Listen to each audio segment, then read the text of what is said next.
ఎంతసేపు నాన్న డోర్ తీయడానికి? పడుకున్నానమ్మా. పద అన్నం తిందు గాని. నాకొద్దు. తినకుండా ఎలా అవుతుంది? అన్నం తిని మాత్రలు వేసుకోవాలిగా. రా.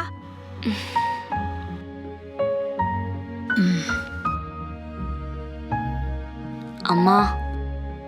ఏం మాట్లాడకుండా తిను.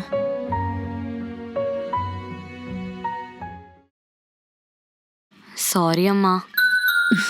కొత్తగా నాకెందుకు సారీ చెప్తున్నావు? నాకు అలవాటేగా. మీ నాన్నకి కోపం ఎక్కువ, ఇప్పుడు నీకు దాంట్లో ఏముంది? అసలు ఏం జరిగిందంటే నాన్నమ్మ అంతా చెప్పిందిలే. తప్పు చేశానా అమ్మా?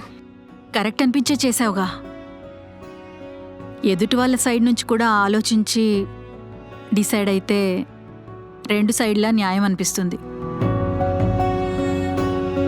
అలా కాకుండా ఒక్కదానివే డెసిషన్ తీసుకొని దాని గురించి మాట్లాడాలంటే అర్థం లేదు.